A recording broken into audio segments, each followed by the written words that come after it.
Hello friends, this is Shashi. I hope आप सभी अच्छे होंगे। इसी के आगे हम लोग जो पीछे पढ़े थे आज उसके आगे हम लोग स्टार्ट करते हैं। आज का टॉपिक है बाल्यावस्था में पहले के ऐतिहासिक दृष्टिकोण क्या था, मध्ययुगीन दृष्टिकोण क्या था। आज हम लोग उसकी चर्चा करेंगे। पीछे हम लोग पढ़ चुके हैं बाल्यावस्था के अर्थ विकास अर्थ और उसके डिफिनीशन के बारे में समझे थे। अब इसके ऐतिहासिक दृष्टिकोण देख लेते हैं, फिर इसके आगे जो है नेक्स्ट टॉपिक एक एक करके शुरू करेंगे। चलिए सुनते हैं क्या था पहले के ऐतिहासिक दृष्टिकोण। क्या था कि पहले के लोग बाल्यावस्था के बारे में क्या समझते थे, वो लोग क्या सोचते थे, उतने छोटे बच्चे के बारे में उनका क्या विचार था। पूरे विश्व में बाल्यावस्था को एक प्राकृतिक अवस्था समझा जाता है, पहले भी समझा जाता था। अब प्राकृतिक अवस्था में बहुत सारी बातें आ जाती हैं। उसके बाद जैविक विशेषता भी आधारित हम लोग जानते हैं। उस समय या अभी जैविक विशेषता एक अलग चीज़ हो जाती है।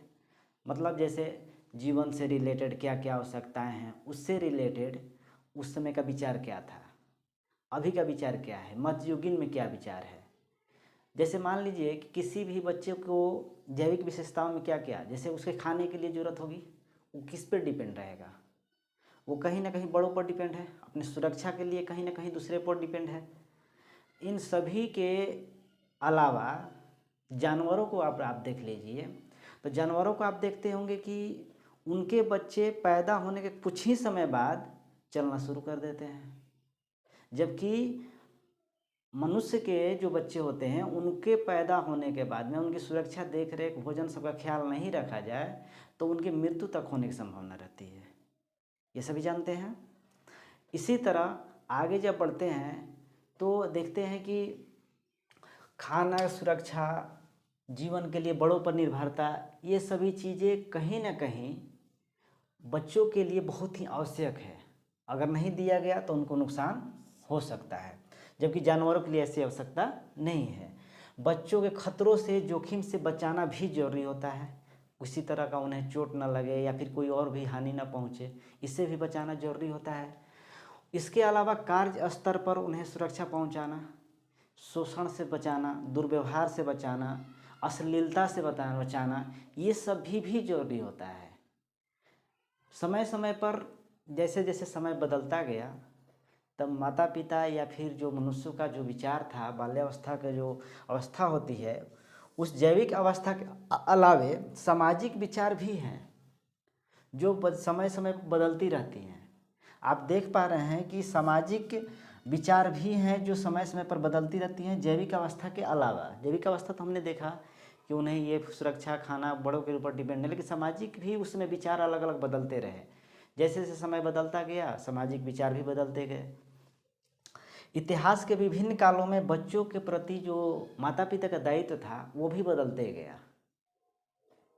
जैसे मिडिल एज में 16th सेंचुरी से पूर्व इस अवस्था में विशिष्ट अवस्था, इस अवस्था को नहीं माना जाता था। मतलब इस अवस्था को जितना आज के डेट में वैल्यू दिया जा रहा है या फिर माना जाता है कि ये बहुत ही विशिष्ट अवस्था है, बहुत ही स्वर्णिम अवस्था है, उस समय ऐसा नहीं था।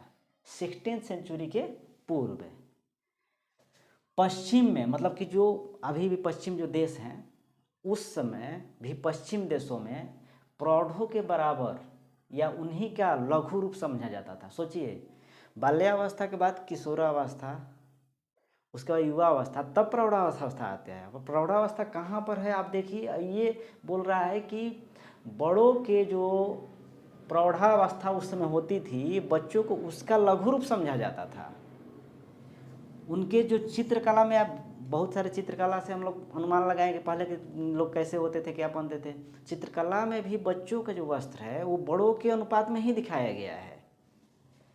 बड़ों की तरह व्यवहार भी करना, इससे बाहर आप थोड़ा सा अभी अपने विचार को थोड़ा सा और गहराई तक ले जाइए। सोचिए कि जब इस तरह के चित्रकला में, इस तरह के इतिहास में कुछ चीज़ें देखने को मिली तो थोड़ा सा विचार करेंगे तो पता चलेगा कि उस समय बड़ों की तरह ही व्यवहार किया जाता था बच्चों के साथ। बड़ों की तरह व्यवहार करने का मतलब ये भी है कि जो माता पिता करते थे उस समय के डेट में, उनके कार्य में बच्चों को भी शामिल किया जाता था। चाहे वो गंदी भाषा हो, चाहे वो गंदी भाषा हो या फिर यौन दुर्व्यवहार तक भी नहीं बख्शा जाता था। कुछ भी वर्जित नहीं था उस समय कुछ भी वर्जित नहीं था। उनकी सुरक्षा देखभाल का कोई महत्व नहीं था। कैसे रहेंगे, कैसे सुरक्षित रहेंगे, उनका कोई महत्व नहीं था। यहाँ तक कि उनको दंडित भी किया जाता था किसी गलती पर तो बड़ों की तरह ही दंड दिया जाता था। अब सोचिए कि इतनी बड़ी बात है कि बड़ों की तरह उन्हें दंड मिलना कितना बड़ा घातक होता होगा, जिसके वजह से बच्चे, आप सोचिए कि बड़ों की तरह दंड देने पर बच्चे मर भी सकते हैं। इसी का देन है कि उस समय में, मध्य युग में, मृत्यु दर काफ़ी ज़्यादा थी।